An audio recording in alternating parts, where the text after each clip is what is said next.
Rasulullah SAW wafat, para sahabat merasakan adanya kekosongan kepemimpinan di tengah masyarakat. Dan para sahabat Nabi pun berkumpul untuk menentukan pilihannya. Pertentangan terkaitan proses pemilihan Abu Bakar sebagai khalifah berlangsung sangat dramatis. Ketika kaum Muhajirin dan Ansor berkumpul di Syaqifah Bani Sya'idah, terjadi perdebatan tentang calon khalifah. Masing-masing mengajukan argumentasinya tentang siapa yang berhak menjadi khalifah. Kaum Ansor mencalonkan Sa'id bin Ubaidillah, seorang pemuka dari suku Al-Hajjar, sebagai pengganti Nabi. Kaum Muhajirin yang tengah terlibat perdebatan sengit dengan kaum Ansor. Umar yang menyaksikan di depan matanya bahwa Muhajirin dan Ansor akan mencapik-capik ukhuwah Islamiyah, hampir-hampir tak kuasa menahan amarah dirinya. Selanjutnya, setelah mendengar perdebatan yang terjadi, Abu Bakar mulai berbincang dengan tenang dan ia mengingatkan bahwa bukankah Nabi pernah bersabda, Al-Aimah bin Quraisy, kepemimpinan itu berada di tangan suku Quraisy. Kami pemimpin atau umarah dan kalian, menteri atau pembantu, wizarah. Telah bersabda Rasulullah bahwa dahulukan Quraisy dan jangan kalian mendahuluinya.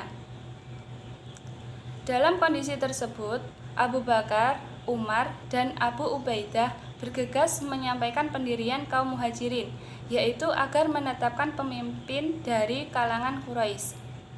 Umar dan Abu Ubaidah segera membaiat Abu Bakar, tetapi mereka didahului oleh Bashir bin Sa'ad, seorang tokoh Hajraj yang membaiat Abu Bakar. Kemudian, Ridho atau Nabi palsu. Pada masa Khalifah Abu Bakar, dia menerima umat Islam dengan keadaan yang sangat kritis dan gawat, karena banyaknya munculnya masalah. Di antaranya yaitu munculnya nabi-nabi palsu, banyaknya umat Islam yang murtad dan enggan membayar zakat. Orang-orang yang mengaku nabi palsu yaitu Tulaihah ibnu Khuwailid, Musailamah al-Kadzab, dan Al-Aswad al-Ansi. Mereka merupakan ancaman dan tantangan untuk Abu Bakar sebagai pemimpin umat Islam dan untuk Islam itu sendiri. Nabi-nabi palsu tersebut melakukan dakwah seperti Nabi Muhammad, akan tetapi isi ajakan mereka tidak sesuai dengan ajaran Islam, sehingga bagi mereka yang kurang imannya akan tergoda dan akan mengikuti ajaran nabi-nabi palsu tersebut.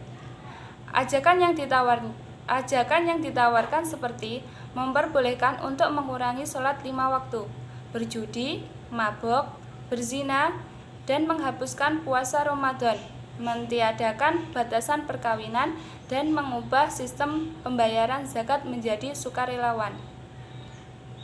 Hal ini membuat Abu Bakar tidak diam untuk memberantas kezaliman yang terjadi di kalangan umat Islam.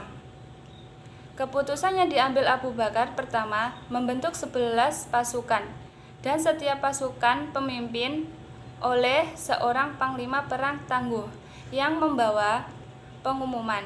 Setiap pasukan dikirimkan kepada suku-suku Arab yang terlibat dalam kezaliman ini.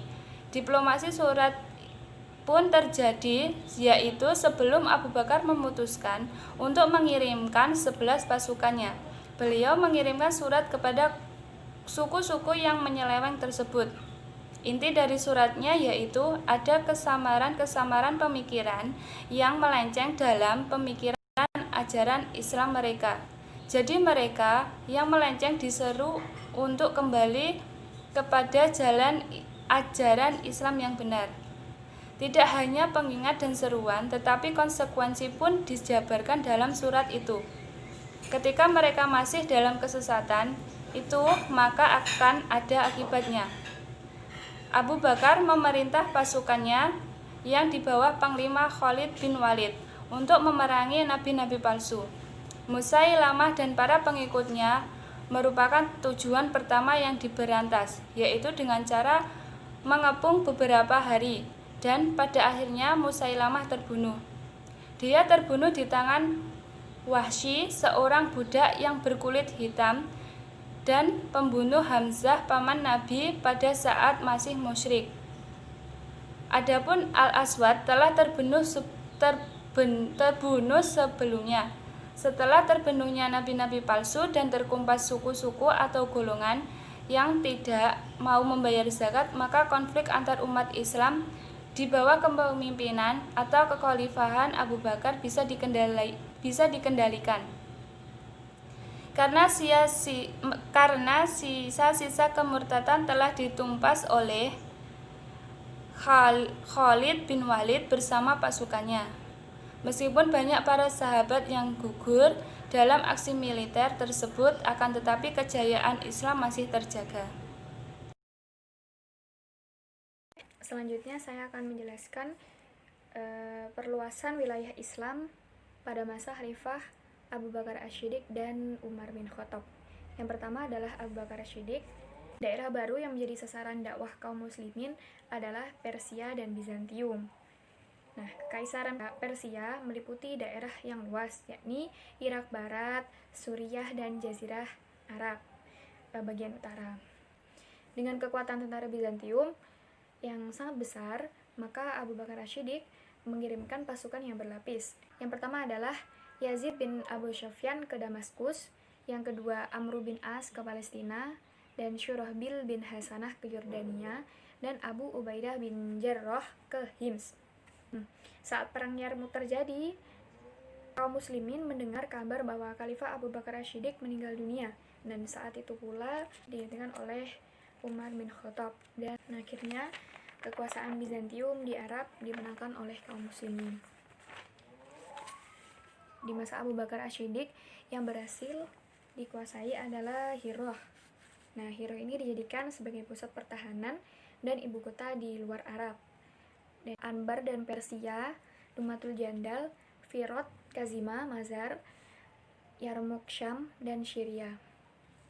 Ya, selanjutnya adalah perluasan wilayah Islam pada masa Umar bin Khattab.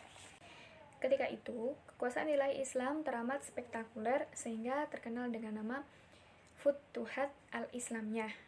Nah, selanjutnya adalah kekuasaan wilayah meliputi kota-kota yang penting. Yang pertama adalah Syria. Di Syria mampu menguasai kota-kota yakni Yarmuk pada tahun 13 Hijriah dan Damaskus pada tahun 14 Hijriah dan Ajnaidan pada tahun 16 Hijriah. Nah, yang kedua adalah Palestina. Di Palestina mampu menguasai Baitul Maqdis pada tahun 18 Hijriah. Irak dan Persia berhasil dikuasai ketika Khalifah Umar bin Khattab mengutus Sa'ad bin Abi Waqqas. Dan selanjutnya adalah Mesir. Di Mesir dibagi menjadi 4 bagian. Yang pertama adalah Abu Ubaidah bin Jarrah yang bertugas menguasai Hims, dan yang kedua adalah Yazid bin Abu Sufyan yang bertugas menguasai Damaskus, dan Amir bin As yang bertugas menguasai Palestina. Dan yang terakhir adalah Surahbil bin Hasanah yang ditugaskan menguasai Yordan. Wilayah lain juga dikuasai yakni Afrika Utara dan Armenia di Eropa, juga Eropa Timur.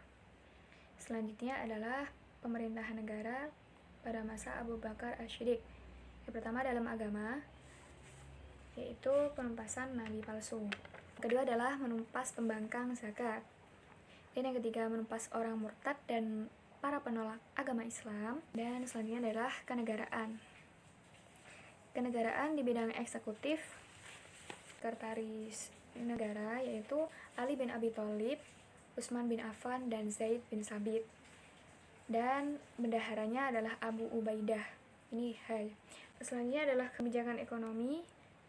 Yang pertama adalah memperhatikan keakuratan perhitungan zakat. Selanjutnya adalah hasil negara akan disimpan dalam Baitul Mal untuk langsung didistribusikan kepada kaum muslimin hingga tidak ada yang tersisa. Selanjutnya adalah pemerintahan negara pada masa Umar bin Khattab. Pembagian daerah kekuasaan, yaitu setiap provinsi dipimpin oleh seorang gubernur. Sa'ad bin Abi Waqqas menjadi gubernur Kufah dan Utbah bin Kauzan sebagai gubernur Bashrah, dan Amr bin As sebagai gubernur Fustit atau Mesir. Umar bin Khattab membentuk dewan-dewan Baitul Mal atau Perbendaharaan Negara, yaitu sebuah lembaga yang mengawasi dan bertugas mengatur masuk keluarnya keuangan negara. Selanjutnya adalah Dewan Militer atau Angkatan Perang, yaitu lembaga yang bertugas menjaga pertahanan dan keamanan negara, khususnya di daerah kekuasaan Islam. Dan Dewan Hakim, yaitu sebuah lembaga yang bertujuan terciptanya keadilan di seluruh negeri. Dan Dewan Pos, sebuah lembaga yang bertanggung jawab mengatur kelancaran surat menyurat. Dan mendirikan Hizbah, badan yang mengawasi pasar, timbangan, takaran, tata tertib, dan kebersihan. Dan juga menetapkan kalender Islam tahun Hijriah sebagai permulaan tahun baru Islam. Materi selanjutnya adalah ghanimah atau harta rampasan perang. Ghanimah atau harta rampasan perang adalah harta yang diambil secara paksa dari orang-orang kafir ketika terjadi peperangan. Ghanimah dapat berupa harta bergerak, harta tak bergerak, dan juga tawanan perang. Seseorang dapat menerima ghanimah dengan syarat Islam, balik, laki-laki, berakal, dan merdeka. Pembagian ghanimah sudah diatur di dalam Al-Quran Surat Al-Anfal ayat 41, di mana di dalam surat tersebut dinyatakan bahwa 1/5 bagian ghanimah diperuntukkan untuk Allah, Rasul, keluarga Rasul, anak yatim, orang miskin, dan ibnu sabil. Sedangkan sisanya 4/5 bagiannya dibagikan kepada tentara yang ikut berperang. Pada masa khilafah Abu Bakar As-Siddiq, Abu Bakar membagi sama rata dan secara adil terhadap siapa yang berhak menerimanya. Tetapi dalam hal tersebut, ia berbeda pendapat dengan Umar bin Khattab yang menginginkan pembagian dilakukan berdasarkan jasa tiap-tiap sahabat. Alasan yang dikemukakan Abu Bakar adalah semua perjuangan yang dilakukan atas nama Islam akan mendapat balasan dari Allah di akhirat nanti. Masa khilafah Umar bin Khattab, harta rampasan perang dalam pembagiannya tidak lagi mengikuti secara dikit apa yang telah ditetapkan di dalam Al-Quran. Pada masa Umar bin Khattab ditetapkan bahwa ghanimah yang boleh diambil hanya harta bergerak saja. Alasannya, harta bergerak inilah yang sesuai dengan urf atau kebiasaan mereka. Hal tersebut dilakukan Umar untuk kemaslahatan kaum muslimin. Penegasan Umar untuk hanya mengambil harta yang bergerak saja terlihat dari kandungan suratnya kepada Sa'ad bin Abi Waqqas, di mana saat itu Sa'ad bin Abi Waqqas menjabat sebagai panglima perang dalam penaklukan Irak. Dalam surat tersebut, Umar secara tegas menginstruksikan agar ghanimah yang diambil hanyalah harta bergerak saja, tidak termasuk tanah mereka.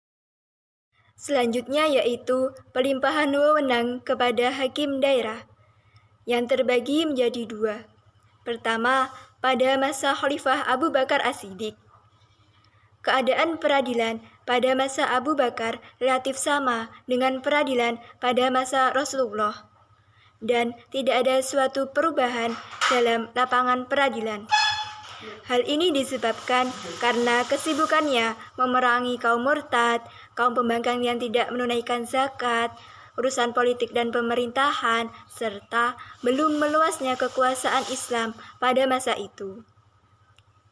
Dalam suatu riwayat dikemukakan bahwa pada masa Khalifah Abu Bakar, urusan peradilan diserahkan kepada Umar bin Khattab selama kurang lebih 2 tahun. Kedua, pada masa Khalifah Umar bin Khattab. Pada masa pemerintahannya, Khalifah Umar bin Khattab mengangkat beberapa hakim atau qadhi seperti di wilayah Madinah, Basrah, Kufah, Mesir, dan Syam. Pada masa ini telah diadakan pemisahan tugas antara kekuasaan pemerintahan dan kekuasaan peradilan. Namun, kekuasaan peradilan masih dibatasi wewenangnya pada masalah perdata. Adapun proses pengangkatan hadi pada masa Khalifah Umar melalui 3 cara. 1. Qadhi daerah semula ditunjuk khalifah. 2. Khalifah mengutus seseorang dari pusat ke pemerintahan daerah. 3. Khalifah menginstruksi pada gubernur untuk mengangkat khodi menurut pilihannya sendiri, jika khalifah tidak mengutus seseorang. Para khodi pada masa Khalifah Umar mempunyai tugas yaitu menyelesaikan sengketa harta benda dengan merujuk pada Al-Quran dan Sunnah. Pada masa ini juga terdapat pembinaan penyelenggaraan peradilan yang mendapat perhatian besar. Salah satu bentuk pembinaan tersebut adalah adanya surat yang memuat petunjuk Umar kepada salah satu khodinya, yaitu Abu Musa al-Asy'ari. Petunjuk tersebut dikenal dengan Risalatul Hada Umar bin Khattab.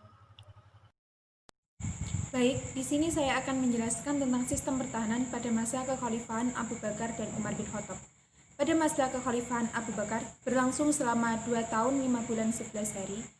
Beliau pada masa itu menggunakan sistem pertahanan sebagai berikut. Yang pertama, memerintahkan Khalid bin Walid untuk menumpas pemberontakan dalam negeri, meliputi memerangi kaum murtad, nabi palsu, dan orang-orang yang enggan membayar zakat. Yang kedua, beliau memperkuat pasukan Mutsana hingga berjumlah 10.000 pejuang. Yang ketiga, beliau meyakinkan rakyatnya agar bersedia berjihad dengan cara menyampaikan ceramah dan mengingatkan tentang pahala berjihad di jalan Allah. Selanjutnya, pada masa kekhalifahan Umar bin Khattab yang berlangsung selama 10 tahun 6 bulan 4 hari. Pada masa itu, Umar bin Khattab menggunakan sistem pertahanan sebagai berikut. Yang pertama, membuat pangkalan militer. Hal ini bertujuan untuk mempermudah pasukan Islam memerlukan bantuan di medan peperangan. Yang kedua, membentuk laporan harian pasukan. Khalifah Umar bin Khattab selalu meminta panglimanya untuk melaporkan situasi dan kondisi para pasukan di medan peperangan. Yang ketiga, pergantian pasukan secara berkala. Hal ini berkaitan dengan kehadiran para pasukan di tengah-tengah keluarga, mengingat para pasukan harus terpisah selama berbulan-bulan dari keluarganya. Yang keempat, sistem upah bagi pasukan militer.